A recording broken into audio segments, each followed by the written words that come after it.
time is here, so let's go ahead and get this party started. I'm going to share my screen. And we'll start with ringing the bell to kick off the meeting.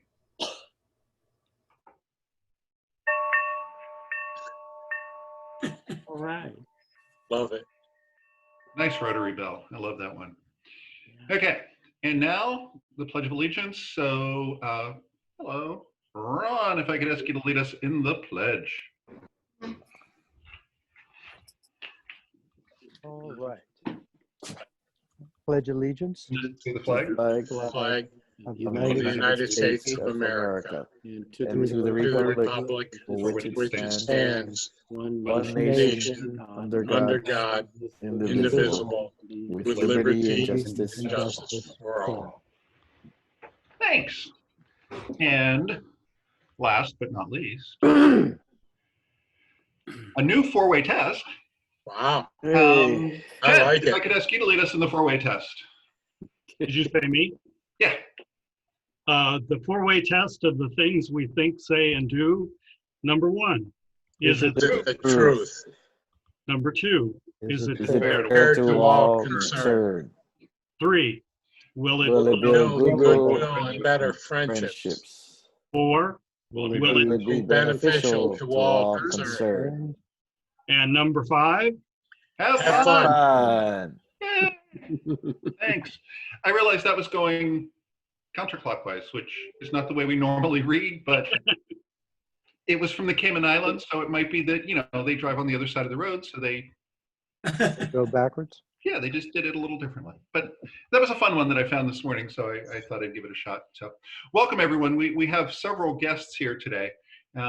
So why don't I have you guys just go around the room and introduce yourself. I'll start in what is my upper left corner with Ted Fagel. Tell us who you are and what you're doing. Ted Fagel. I'm currently serving as the assistant governor for the 5 Rotary clubs on our island of Kauai. And what club do you belong to? And I belong to this club, Rotary Club of Poipu Beach. There you go. Thank you. Laura Stilquist. Who's muted? I'll unmute you. Nope. I can't unmute you. You're still muted. Or you're on mute. We're doing this kind of thing, so we're both clicking the button. I think you're doing that on purpose. I yes? thought clicking that. Anyway, I'm still Laura Steelquist from the Rotary Club of East Honolulu, and I am currently serving for my last year, yay, as the District Rotary Foundation Committee Chair. Great. Welcome. Greg. Yeah, I'm Greg Owen, current in polio now zone coordinator for zone 26, and I'm a member of the Long Beach Rotary Club that meets on the Queen Mary in Long Beach. Nice. Been in Rotary since 1978, and a proud Rotarian. I'm really happy to be here. Very cool. Welcome. Welcome. John, tell us just a brief bit about yourself because you're going to get introduced later. Hey, I'm John Nanni, past president of the Middletown Odessa Townsend Rotary Club in Delaware, and District PolioPlus Chair and polio survivor. Cool. Welcome. Thank you. Greg. Craig Nishimoto, current treasurer for Poipu Beach Club and also international service. Awesome. Rich. Yes, I'm Rich Corson. I'm the foundation chair for my club, Ala Moana Rotary Club. And I also happen to be the District 5000 PolioPlus chair for this year. Tom, who's now buttoned up. That won't last. I'm Tom Gross. I am the district chair for Youth Exchange for District 5000. There you go. All right. Bob. I'm Bob Rogers from the Rotary Club of Sebastopol, and I'm the District 5130 Polio Plus Chair, and also Greg's counterpart, the M-Polio Now coordinator for Zone 27, which is the northern half of the Western U.S. There you go. Welcome. Ron. Ron Mabry, Rotary Club of Poipu Beach. Also serve as vice president on the board of directors for the Rotary Club of Poipu Beach. And I'm wearing my District 5000 shirt, probably maybe for the second time. There you go. There you go. Becky, Hi, Becky Fries, Rotary Club of Poipu Beach. welcome. And last but not least, Jonathan. Good morning. Hi, I'll turn on my video. Jonathan Murata. I'm the secretary for Poipu, Rotary Club of Poipu Beach. Well, thank you, everyone. That looks good. Welcome, welcome. And let's welcome all of our guests with a Rotary Club of Poipu Beach. Aloha. There you go. Okay. Awesome. Just a few quick announcements before we kick things off. We talked briefly about the silent auction for the district that is coming up. Well, that is underway. That is in conjunction with our event that's happening this Saturday from 10 to 11:30. And I did send out an email to all the club members, but there's going to be an event on Zoom that you'll be able to dial into, and there's going to be some recognition of some of the first responders. There's going to be some fun, some entertainment, and it should be a good time, which will be really nice. Concurrently with that, from 10 a.m. to 7 p.m. here on Kauai, we have a Rotarian on island, David Lister, who is an on-air personality at Star 94.3 FM. And David has offered up the studio and the time for Rotary, I have such a hard time saying this, Rotary Radio Days. And so what's going to happen is all of the presidents from the 5 clubs are going in, and we're going to record a little snippet about our clubs and what we do. And we're also providing an opportunity to businesses around the island to purchase some airtime for a $100 donation to PolioPlus. So if you know anyone, if you or anyone you know is interested, it's a great opportunity to get some airtime. That's going to be airing from 10 a.m. to 7 p.m. And then on October 30th, which is a Friday, we are doing the tree planting day with John Harder from the Hanalei Club. And again, if you're interested in joining that, let me know. We have a limit of 50 people on that simply because of capacity and social distancing and everything like that. So let me know on that. But those are the big things that are coming up. And then we will look at what's going on in November. Believe it or not, it's going to be November. Actually, funny story, someone asked me on Monday, I hit my head over the weekend, and he was checking to see if I was cogent. Good luck with that. But he asked me what the date was, and I was like, seriously? I have no clue. I'm lucky I know it's October at this point. So I said, it's something between the 16th and the 20th. That much I knew. But what specific one? Didn't really know. Then he asked me some other questions that I wasn't able to answer. So we got that. AnnLee, good morning and welcome. Oh, Good morning. Thank you. Good morning, AnnLee. hey, AnnLee. Hi, everybody. So we do have a special presentation today to our very own Ron Mabry. Ron, you want to take it away? Actually, I will turn it over to, let's see, Rich or Greg. I'm not sure which. I think Greg. Yeah, I'll take, I'm dumping it on you. yeah, I'll take that. Can you hear me? Yep.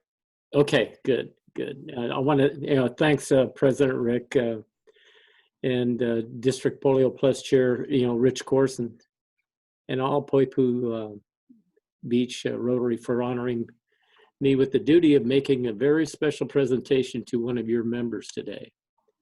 It is such a privilege to serve as in Polio Now Zone Coordinator for Zone 26, which your club and district are included. Along with Zone 27, we make up all the new Big West and the best 2 zones in our Rotary world. Each year, Rotarians are asked to raise $50 million so, to meet the Bill and Melinda Gates challenge. Meeting the challenge means we received the Gates Foundation 2-to-1 matching for a total of $150 million to support our efforts to finish the promise we made to the children for a polio-free world with our continued eradication efforts. This year, we have adopted the PolioPlus Society program, which asks Rotarians, non-Rotarians, and friends to make a commitment to donate a minimum of $100 per year to our World Polio Fund every year until the world is declared and certified polio-free. Today, it is my honor to induct Poipu Rotary Club member and past district governor, Ron Mabry, into the PolioPlus Society. With your continual annual donation, we are assured that we will not just continue our efforts, we will win the fight to rid the world of polio, and once and for all, a polio-free world. Ron, please accept this pin and wristband and certificate as proof of your acceptance into the PolioPlus Society. With your continued annual donation, we are assured that we will not just continue our efforts, we will win the fight to rid the world of polio once and for all. We hope that your induction will encourage other Rotarians to follow your lead to support our efforts towards a polio-free world by joining the PolioPlus Society. The commitment letter and information can be found at our inpolionow.org website or our Zone 26 and 27 website. Better yet, talk to your district polio chairman, Rich Corson. Fill out the commitment letter, make a $100 first annual donation, or sign up to donate a minimum of $10 per month until we reach our finish line of the polio-free world. A bonus for your donation, Ron, that has been made before World Polio Day at October 24th, you will receive double recognition points. Congratulations, Ron. It's my privilege to honor you and welcome you to the PolioPlus Society. Thank you. Thank you, Greg. Ron, may I be one of the first to congratulate you as the first member of District 5000 to join the PolioPlus Society. We're very pleased that you jumped in there immediately to lead the way. And for others, on the District 5000 website, you will also be able to find the information on how to become a PolioPlus member. So it's right there on our website. And of course, anytime anybody has any questions about it, you can contact me. Easy email to remember, rccdds@gmail.com. So thank you again, Ron, for being with us today, for joining the organization today as a leader. Thank you, Rich. Right.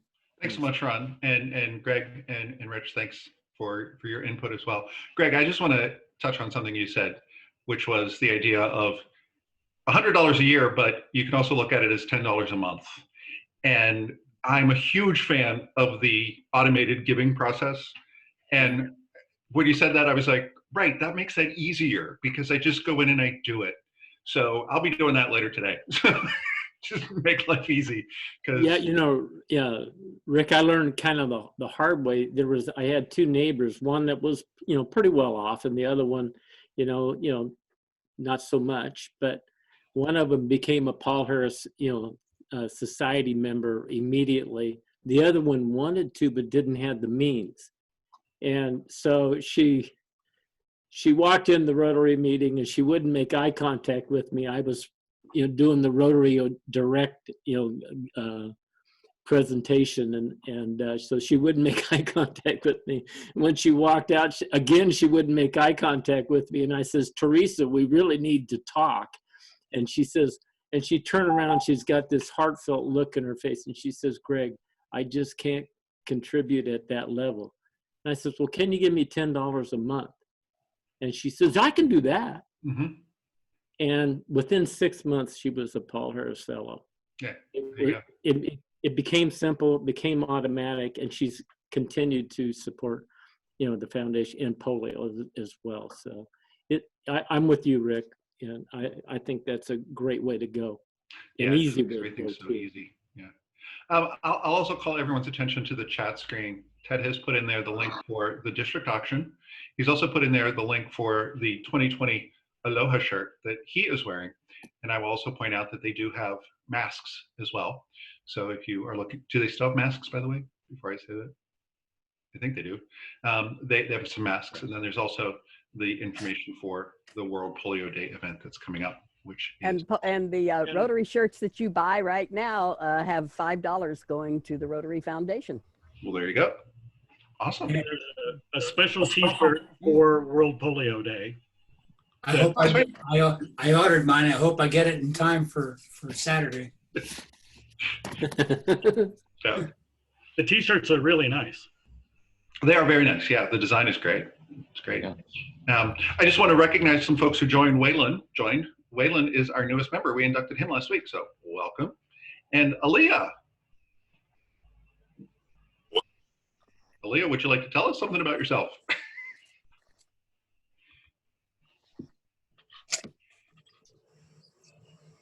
Okay, maybe not. But welcome. So now I'm going to turn it back over to Ron to introduce AnnLee and John, who are going to be presenting to us.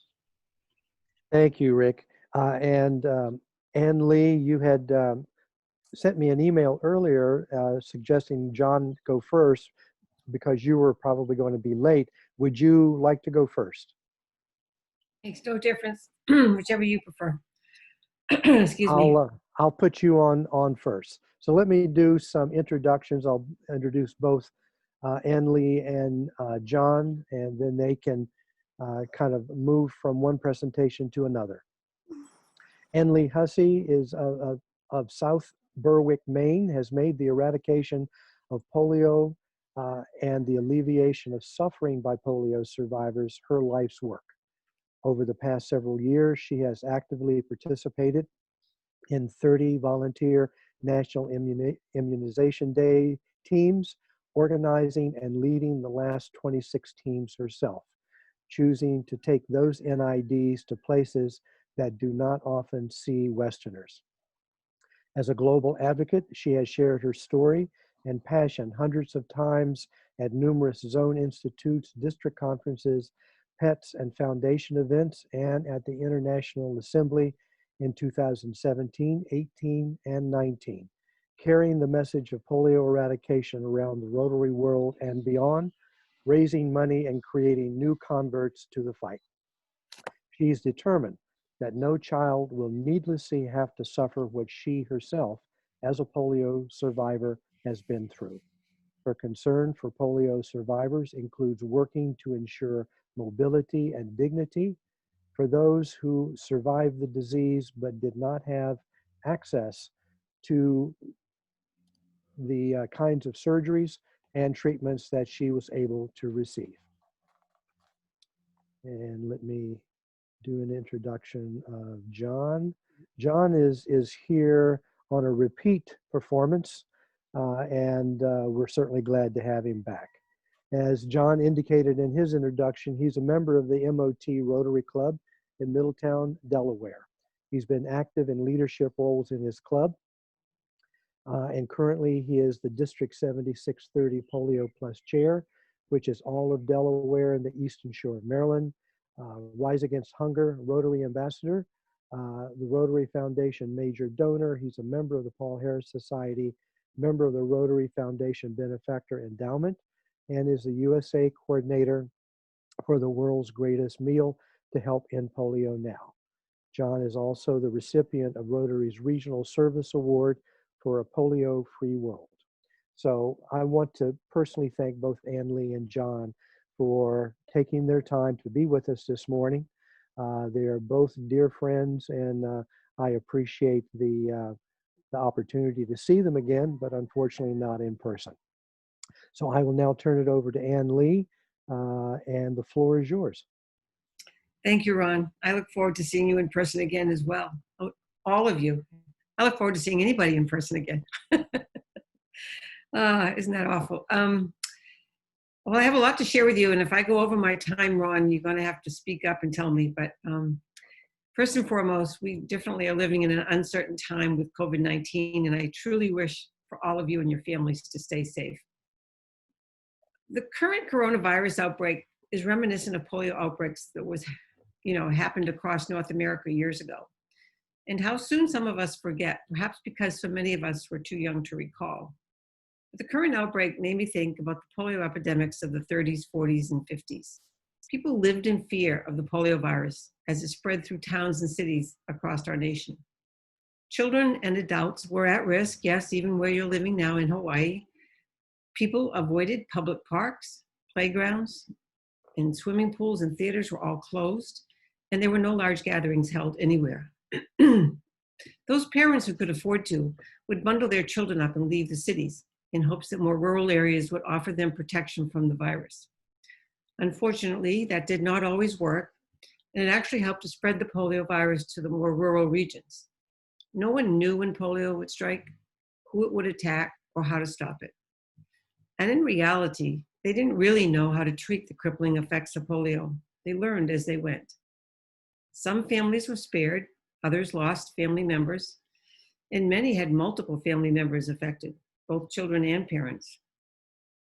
I don't recall this personally, but I know my parents felt the fear. And in the end, polio attacked one of their children, and that was me. During the outbreak of 1955, Boston was the center of one of the worst epidemics ever on the East Coast. Hospitals were overflowing. The sidewalks and streets were full of vehicles bringing in polio victims. Doctors were seen on the sidewalks at night with flashlights. Excuse me. Triage was actually taking place on the sidewalks as best they could, and many people died. Social distancing, physical distancing was a real thing. Homes were quarantined and sometimes entire streets. It was a challenging time. Fortunately, a vaccine that came out that same year had already been in production beforehand, started to halt the polio outbreaks across our country. Unfortunately, within a few weeks of the Salk announcement in April of '55, a bad vaccine batch from a lab in California was found to have actually caused polio. Now, the vaccine that Salk developed was good, it was safe, and it was effective. But this one lab made a critical mistake in their manufacturing. And the US government immediately suspended polio campaigns that had been ongoing for several weeks. With this suspension, as a result, in the summer of 1955, one of the hottest summers on record with temperatures exceeding 100, Boston, Massachusetts suffered their worst polio epidemic in its history. And before the year 1955 would come to a close, 28,985 children and adults in the US would contract polio, and I was one of them. Just 3 months after the vaccine announcement, my journey with polio began at the tender age of 17 months in South Berwick, Maine, where I still reside today. I am the youngest of 5 children and the only child obviously affected. I spent several months in the hospital, initially paralyzed from the waist down. Much of the paralysis disappeared as the fever broke, but it left behind damaged nerves that resulted in weak and useless muscles. And when I returned home from the hospital, it was my mom who massaged and moved my legs every 3 hours, determined to have her baby girl walk. I owe so much to my mom, and in many ways I am who I am today because of her. Today, I am able to walk with limitations, and although I have residual damage in both my legs, with daily post-polio challenges to face, I feel extremely fortunate to be doing as well as I am today. So as I mentioned, the frightening times we're in with coronavirus, it's spreading in ways reminiscent of poliomyelitis. But it's instructive for all of us to remember what it has taken to nearly eradicate polio, and a reminder of what we can do when we are faced with a common enemy. I want to give you some of my comparisons between the two diseases. Both COVID-19 and polio are caused by a virus, an invisible enemy. Both are spread through silent carriers, people infected but showing no symptoms. Not sure how to treat. We weren't sure how to treat when COVID appeared, but we've learned a lot since March. Just as when polio arrived, we weren't sure then. COVID-19 appears to attack mostly the respiratory system, but we now know that the blood system is involved as well as some neurological factors. COVID enters the lungs through airborne particles. Polio can also be transmitted via droplets from a sneeze and saliva, but it is primarily through the gastrointestinal tract in food and water that's been contaminated by feces. And we think of polio primarily attacking children, but in our early epidemics, many adults were also affected. And today we know that polio attacks primarily children 2 years old and younger. COVID-19 seems to have an affinity for older adults, but as time goes on, we see all ages affected. Isolation in hospitals was very common during polio outbreaks. In fact, some polio spent years away from their families, similar to the isolation we see today. Both diseases created fear of the unknown. And with COVID, we still don't know all that we don't know. And it's not just one person. Polio had an effect on the entire family, even if all did not contract it. COVID is a bit similar. There's anxiety and fear felt by all family members, plus in some cases, extreme loss. COVID-19 appears to be more deadly than polio. Although there were many with bulbar polio who died, most polios have limbs that are affected, primarily lower limbs, although upper extremities and the spine can also be affected. Time will tell the toll that COVID will take on the survivors. I fear there will be repercussions, such as damage to lungs or other areas of the body. Just as polio has after effects known as post-polio syndrome, it is expected that it will take time to learn what effects COVID will have on one's body, even after a mild infection. Healthcare workers will no doubt struggle with this disease after the worst of the crisis has passed. And there are some who compare the ventilators of today to the iron lungs of times gone by. But we need to realize that the two diseases are different in that COVID attacks the lungs. They fill with mucus, whereas polio attacked the nervous system, which ultimately paralyzed muscles. So although at first glance you may think lungs were affected, that is not a direct effect. And with polio, the diaphragm was paralyzed, the diaphragm being a muscle. And the iron lung worked in place of that, forcing air into and out of the lungs. In addition to causing paralysis, the poliovirus also disrupted brainstem control centers for swallowing, breathing, heart rate, and blood pressure. It has been shown today with COVID that too much pressure exerted on the lungs via a ventilator is not good. In fact, I just heard recently that they're putting patients on their bellies as opposed to putting them on a ventilator. Here's an interesting piece of trivia. The first ventilator was created as a result of a polio epidemic in Denmark in 1952. Both viruses spread rapidly in dense populations. People in heavily populated cities and slums are more at risk than those in remote areas. However, if either virus reaches a remote area, it will spread quickly. And both diseases test healthcare workers to limits unseen previously, bringing out the best in all, creating heroes. And just as when the polio epidemics were rampaging across our nation, there was no vaccine available at the time, and there's no vaccine yet available for COVID. And a reminder that there are people still living in iron lungs today. Others are on respirators for at least a good portion of their day, and the majority of survivors suffer further muscle weakness, requiring them to need wheelchairs, braces, crutches, and other mobility aids. We should never lose sight that it was Rotary who first dreamed of a world without polio. And it was our insistence and resolve that led in 1988 to the World Health Assembly adopting a resolution for the worldwide eradication of polio. It marked the launch of the Global Polio Eradication Initiative, spearheaded by national governments, Centers for Disease Control, Rotary International, the World Health Organization, and UNICEF. And we are grateful that the Bill and Melinda Gates Foundation joined us, and most recently Gavi, the Vaccine Alliance has become a partner. Our polio program has indeed come a long way, and yet there are challenges that we will yet to face.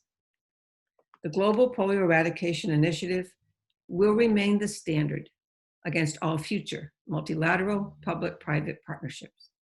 It is the largest peacetime movement in history, and only the second time ever that human dedication and ingenuity has brought the scourge of a disease to the brink of extinction. In a world, especially today, that's fraught with dissension and folly, our success shines and proves that we can work together across borders for the benefit of everyone. Our common future is at stake, Rotary's future is at stake, and we all have a role to play. The COVID-19 outbreak will create a bit of a setback in our polio program temporarily. We are already seeing a rise in cases, especially in Pakistan, due to the pause that we had to take in the eradication efforts. But with big problems come big opportunities, and we just need to seize the moment. Throughout the pause, there was extensive planning ongoing, and the vaccination campaigns that are up and running again are intensified and broad in our attempt to reach every child 5 and under. Not only with polio drops, but it is for certain that some of these campaigns will be including vaccinations for measles, diphtheria, and other diseases at certain areas. For we will no doubt see a resurgence of vaccine-preventable diseases, especially throughout Africa and parts of Southeast Asia. And once again, it is the children who will be affected. Maybe not directly from COVID-19, but from all the other viruses lurking amongst an unvaccinated population. We have made incredible progress, and we are optimistic that we will succeed in this effort. But you know, eradicating a disease is really hard work, and getting to 0 cases requires sufficient funding, innovative strategies, perseverance, and the commitment of every single Rotary member. As a person with polio, I remain committed to our cause, and I'm asking each of you to stay committed with me. Every step I take is my reminder why we must eradicate polio. And every child you know, every child you see, should be your reminder. In the words of Franklin Delano Roosevelt, our ability to work together is what will make our victory over polio endure. Because of what you have done and what we will continue to do until this dreaded disease is defeated, is come together like a family. Do what we do best, lift each other up. Thank you. Thank you. I can hear that thunderous applause. Thank you, AnnLee. Rick, do you want to open for questions or go right on to John? Let's go right to John. All yours, John. All right, I'm going to share my screen. Hi everyone. Thank you for inviting me back to help celebrate this week's World Polio Day. AnnLee and I are here representing about 2 million polio survivors in North America and about 20 million polio survivors throughout the world. And that life is good, and no matter what the future holds for me physically, I truly am one of the lucky ones. As you know, polio was one of the most feared infectious diseases of the 20th century, and definitely not one that the world has not known for a long time. Back hieroglyphics found in Egypt more than 3,500 years ago shows a polio victim on crutches with one leg smaller than the other. And as AnnLee said, if one member of the family came down, many times the whole family and whole streets were quarantined. And like today's pandemic in the 50s, before the Salk vaccine, people were frightened because it was a scary time. Excuse me. Because catching polio was as easy as catching a cold. And a strange thing was happening, or should I say not happening. Little League fields in many towns were empty. Public swimming pools were closed, and just like today, mothers didn't have their kids with them while grocery shopping. I often hear from polio survivors stories and how they felt abandoned when they were in hospital polio wards, because like today's coronavirus patients, they weren't allowed to have visitors. They would go weeks without seeing their parents, and when they did, it was from a far distance, usually behind glass windows. This is me just before I started to walk, and what's interesting in this photo is what's missing. My mom refused to have my leg braces photographed. I suspect for fear that people would ostracize me and my family because I had polio. I was paralyzed from my neck down at 10 months old, only 6 months before the Salk vaccine was widely tested. My great aunt was a nun from that spent most of her career as a nun working in hospitals and could read a hospital chart. She saw that because it was a epidemic and a polio ward was filled in upstate New York, I wasn't getting the care I needed. And she knew of Sister Kinney, who was a nurse from Australia. In Australia, they call their nurses sister. Sister Kinney developed a physical therapy program for polio victims. My mom took me out of the hospital and did Sister Kinney's physical therapy on me. And I walked a year later. And as years went by, I got to the point where most people would never have guessed I had had polio. I had a fairly normal childhood, and I actually played baseball, basketball, and football. However, my coaches didn't know I had polio. My parents didn't know that it would affect my ability to compete. I was very slow and clumsy. However, because they didn't know I had polio, my coaches always yelled at me and often called me lazy. It was a very frustrating time in my life. But that was polio for a lot of people. Again, I was one of the lucky ones. Many young adults and children died or grew up paralyzed or had an arm or leg that was significantly smaller because their muscles did atrophy. I have many friends that got polio when they were older. I was blessed because I don't remember having polio. My mom would tell me how I would scream in pain when she stretched my muscles while I was paralyzed. For those older who had gotten polio, they remember all too well the pain and all the other effects of having had polio, and how many of them suffered from multiple painful corrective surgeries. When I turned 40, I started to have renewed muscle weakness, joint pain, and extreme fatigue. Eventually, after seeing 10 different doctors in 2 years, many of those doctors never having seen a polio survivor, I was finally diagnosed with post-polio syndrome. Many never get the diagnosis of post-polio syndrome and suffer without knowing why. 15 years later, I'm confined to a wheelchair for most of my mobility. For every child we saved from polio, if they survive the initial polio virus attack, we truly are saving them from a life of pain and suffering. These symptoms of post-polio syndrome are some of the symptoms that those of us with post-polio syndrome often encounter. These symptoms occur about 30 to 40 years after the original polio virus attack, and as many as 70 to 75% of those paralyzed by polio. The more a polio survivor overuses their muscles, the faster their muscles die off. For somebody like me who had almost every muscle from my neck down affected by polio, just the hard work of trying to get to normal over the years took a negative toll on my muscles. The neurologist said if I didn't want to lose the total use of my legs again, I had to make dramatic changes in my life. The old adage of use it or lose it had to be replaced with conserve to preserve. But like most polio survivors, being an A-type personality, it was very hard for me to slow down. To avoid overuse, I restrict my steps to a couple hundred steps a day. Many days, each step is very painful.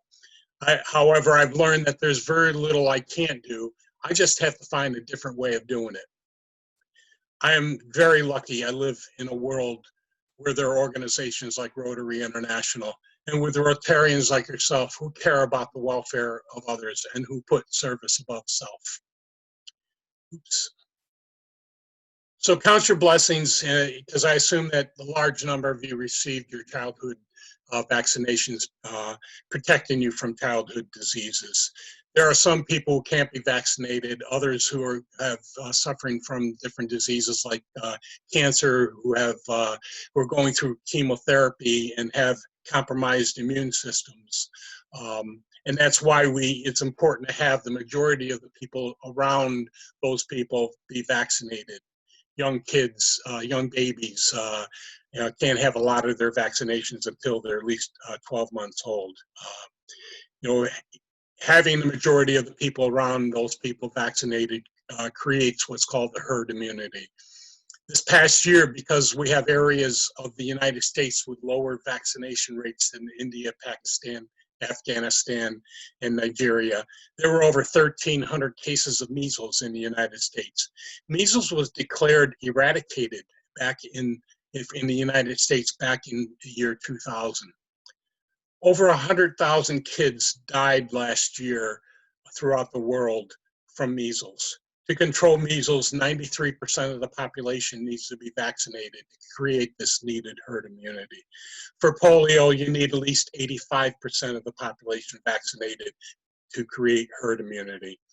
Unfortunately, every 60 seconds, a child dies from preventable diseases. 1,500 kids die every day in the world from vaccine-preventable diseases. And according to Bill Gates, for every dollar spent on childhood immunizations, you get $44 in economic benefit.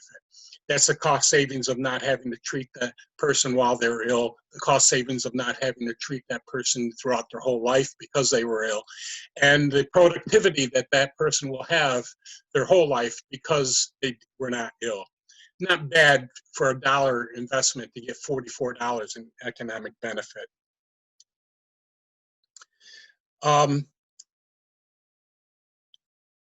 Until polio is eradicated, it is a world threat. And because there's no cure for polio, vaccination is the only protection. Here's, this is pre-COVID, a map of a 24-hour period of all the plane rides in the world. Each line is a plane, is a flight. You can hardly see North America and Europe on this. We certainly are a plane ride away from polio returning to the United States if polio is not eradicated, especially if we don't keep up vaccination rates. This is a typical Sunday event throughout the country back in the early 50s after the Salk vaccine was available. I only wish attitudes towards vaccines had the same enthusiasm today as they did back then. I pray that the eradication of polio will happen soon so that all kids around the world will avoid what happened to many like myself and AnnLee when a vaccine was not available. And I'm often asked, what is the plus in PolioPlus? Over the past several months, the PolioPlus infrastructure Rotary helped build, including its tools, workforce, and extensive surveillance networks, have been used to prevent and seek out COVID-19 by supporting response activities in many countries, including Nigeria, Pakistan, and Afghanistan. To me, this truly represents the plus in PolioPlus, just as it did in the past to respond to Ebola outbreaks, yellow fever, and avian flu outbreaks. A prime example of that is the role PolioPlus played in stopping the Ebola outbreak twice in the past 4 years in Africa, especially Nigeria, literally stopping Ebola from becoming a pandemic because of PolioPlus. And here we have a polio survivor in Nigeria who used to have to travel miles to get water for his herd. PolioPlus drilled boreholes in his village, and now he gets clean water as opposed to the contaminated water he used to get. And he gets clean water for him and his herd and his family without traveling miles, thus becoming so much more productive. A few months before the pandemic, a NID in India where you had the workers and volunteers vaccinate more than 32 million children in one weekend. These immense NID vaccine campaigns are also changing societies in many Muslim countries by employing women to go house to house vaccinating children. In the Muslim religion, a man cannot enter a home if the man of the house is not there. A woman can. Therefore, by employing women to do the vaccinations, less children are skipped during the vaccination campaign, and the number of women in the workforce are increasing, thus changing societal views of women working outside of the home in those countries. During NIDs in areas that have malaria, mosquito nets are given out by polio workers. This polio survivor had no way of financially supporting himself until PolioPlus taught him how to make hand-driven bikes that allow polio survivors to get around without dragging themselves on the ground. Because of PolioPlus, he was able to start a business making these tricycles. Here's one of his employees, also a polio survivor, that now has a job and is a productive member of society, mostly because of Rotary's PolioPlus. While confronting the new challenges of today, it's important that Rotary members continue to fight to end polio, to sustain our commitment to the children of the world that we made in 1985, and to reach our fundraising goal of $50 million. It was great that at the last few weeks of last year's Rotary year, we were able to meet that $50 million challenge, and thus qualifying us for the full Gates Foundation matching monies, making our $50 million become $150 million. Continued contributions to PolioPlus will ensure that polio eradication activities will continue, and that we come out of this crisis strong and tackle the remaining barriers to a polio-free world. As USA coordinator of the World's Greatest Meal, I would be remiss not to mention the incredible fundraising program started by UK Rotarian Mukesh Malhotra and Australian polio survivor and Rotarian Suzanne Ray. They're friends. They met in England for lunch. They fought over the bill. Suzanne lost, and she said what she was going to pay for the lunch she'd donate to PolioPlus. Thus, the first World's Greatest Meal to end polio. And through an extensive social media campaign, they've been able to, over the past 5 years, raise enough money to vaccinate more than 18 million children. Really a fun way to raise money for PolioPlus. Just go to wgmeal.com to find out how. This Saturday, I will be co-hosting a World Polio Day telethon featuring RA President Holger Knack, past President Ravi Ravindran, International PolioPlus Chair Michael McGovern, our own past District Governor AnnLee Hussey, and many more Rotary dignitaries. I've put the registration information in the chat box. As I said before, I'm one of the lucky ones. If I was born in a developing country back in the 50s, I wouldn't be here today. I've shared my personal story with you, certainly not for your sympathy. Through the love of my family and friends and being fortunate to find knowledgeable doctors, I've been able to be a father, husband, son, friend, now a very proud grandfather and a proud Rotarian. Please remember that individual efforts and ideas started organizations like Rotary, Shelter Box, Rise Against Hunger, Easter Seals, the CART program, and so many more great humanitarian efforts. So never underestimate your individual efforts or ideas. And as Mahatma Gandhi said, be the change you want to see in the world. Thank you for inviting me to talk to you today about polio and PolioPlus. And thank you very much. Thank you so much, AnnLee and John. Sharing your stories, I think, really, it brings this to life for us. I've shared with this little tidbit with my club. I was talking to my dad, who is 90, about Rotary's drive to end polio, and he's like, "What the heck are you talking about? There's no polio." And I said, "That's what we're trying to get to." And similarly, I had an experience recently with another member where I was talking about my smallpox vaccination. He was like, what are you talking about? And that's what we need to get to again. He doesn't have one because he didn't need one. And we need to get to that point with polio where we don't need to do national immunization days anymore because it really has been eradicated. And it's easy, I think, certainly in the developing world like we are, to forget that this is still a very real situation, and this still requires some need. So thank you for and the information you shared as well. Any questions? If you do, just unmute yourself. Question. Yeah.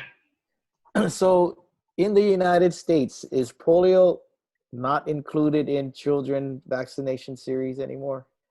I can answer that. Yes. Actually, my wife is shouting across from me. She's like, tell them that how important this is, because right now, she has parents that decline the polio vaccine, and it's very difficult to, because a lot of us, especially our age, I mean, we have no idea about that and didn't really experience it.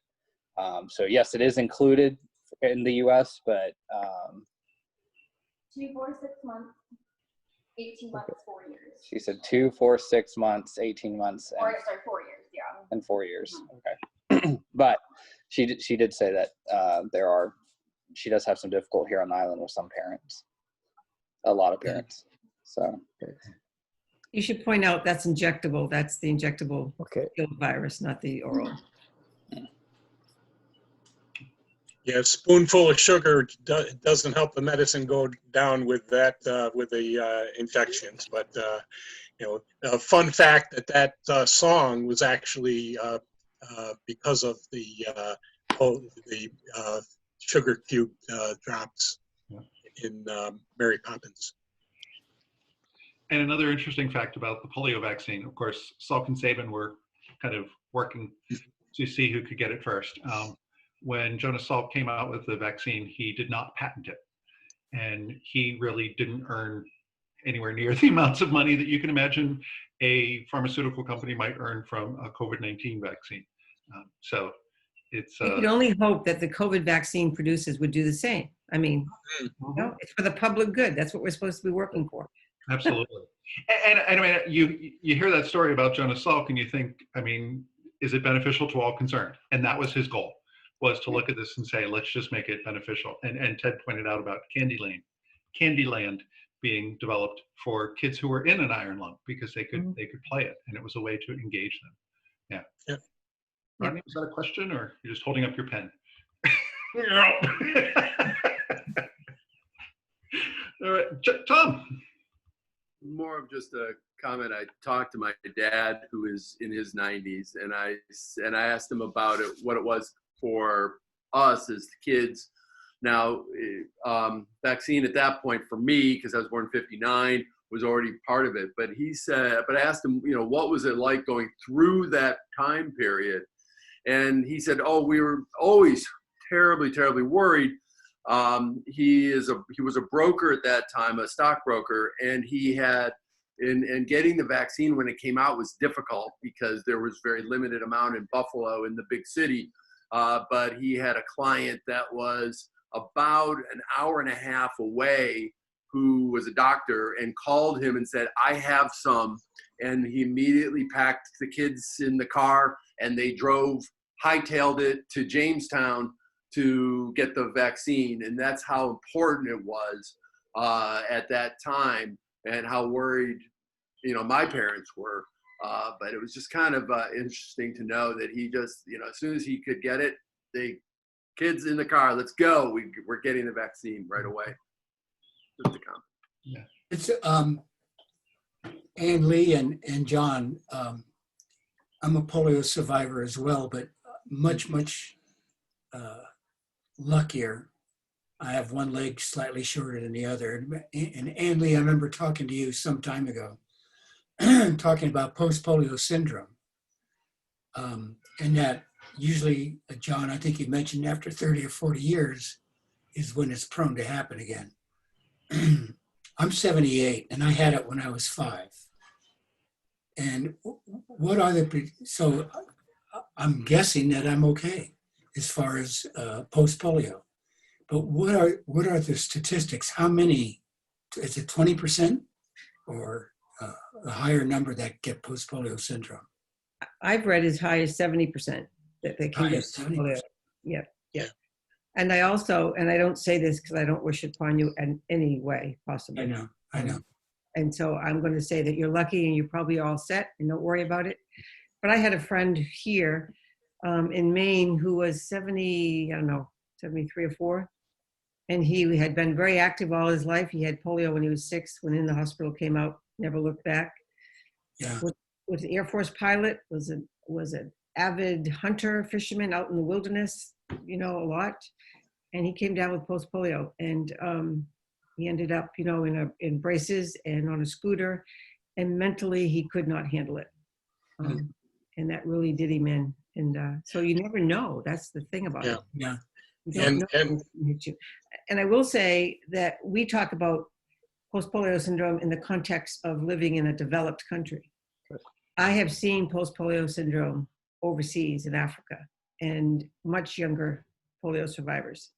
And the reason being, one, their life expectancy is lower, but the other reason is that they have such a harder time, as 20-year-olds, even as teenagers, 20-year-olds, 30-year-olds, their life is crawling on the ground for most of them. So their impact on their bodies is far greater than it's been for the rest of us here in the developed world. And most people don't think about that. But it is for real. And Bob, although you're not showing signs of post-polio syndrome, which is fabulous, if you ever need a procedure done in the hospital, like with anesthesia, make sure that your doctor and also the anesthesiologist knows that you had polio.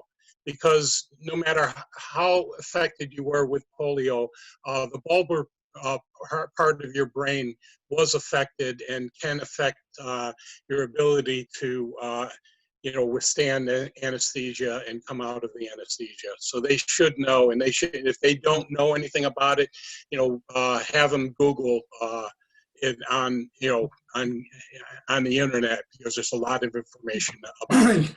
You're talking to a guy who had 2 false knees replaced and and a compound fracture in his leg. So I really feel lucky so far. But thank you for that information. I had no idea. Yep. Yeah, it is. But I will say, and anesthesia used to knock me for a loop. It would take me days to wake up. But with the new anesthesias they have now, it's much quicker. So yeah, medicine has come a long ways. Yeah, with me, with a dentist, they would, let's say they were going to drill and they'd shoot me up with Novocaine, wait the normal time, come back and start drilling, and I'd, hit the ceiling because I'd still feel it. So what they would do is give me more Novocaine. Okay, but all they had to do is wait a little bit longer. Okay, so by the time I leave that dentist's office, my jaw's down on the floor because I've had too much Novocaine rather than them waiting. So there's a lot of effect, that people don't realize that polio survivors will have with it. I have a question for the two of you. In regards to the polio vaccination, when I was a kid, I got the polio vaccination on a sugar cube, like you were talking about earlier. How important is it, or is it important for older people to receive the series of polio vaccinations that is now recommended for children? They don't have to have a series, but if you're an adult who is around people who travel, or if you as an adult want to travel, it is recommended, highly recommended, that you receive the injectable polio vaccine. And usually once, you talk with your doctor, but usually 1 dose is good. At the maximum would be 2, but it would be the injectable form. Thank you very much. Yeah. And that's even though you had the injection as a child. Yes. Yep. Because they're concerned about you, having it wear off or whatever. Even though they say it's for life, they like to double up on that. Well, plus there's three types of polio. Fortunately, type 2 and 3 have been eradicated. Yes. So, in the past, you would have to make sure. I was vaccinated. I got the sugar cube and all of that because they didn't know what type I had back there in the early 50s. Exactly. So Yeah, I even ended up though- with both. And Yeah. then I just went to India and I should have had a backup injection. In other words. Absolutely. You know, too many Mhm. people go to India thinking just because the country doesn't require it. I tell people if I'm taking a team to India, you need all the same vaccinations as if you're going to go to Africa because you're going to run into this stuff. It's out there. Other than yellow fever. I don't think you need yellow fever to go to India, but the rest of Thank it you. I would highly recommend. Thank you both so very much for being here today. I really appreciate it. I've learned so much from the two of you. Thank you so much. Yes, Thank you. And Lee and My honor. John, thank you very much. and please do join Invitation. one of the groups, either John's group, our group, whatever, on Saturday for the World Polio Day. If you're on Kauai, tune into Star 94.3 to listen to Rotary Radio Days and take a look at our silent auction and bid early and bid often. Thank you, AnnLee and John, for sharing. Thank you, everyone else, for joining us. And we will hopefully see you all in person sometime soon. Very soon. Thank you. Awesome. Right on. Hugs to all of you. Right. Good Aloha. to see you. Great Everybody to see stay you, healthy. Thank Andy. you, guys. Be healthy. Be Great. safe. John said to send his love. Back to John. Okay.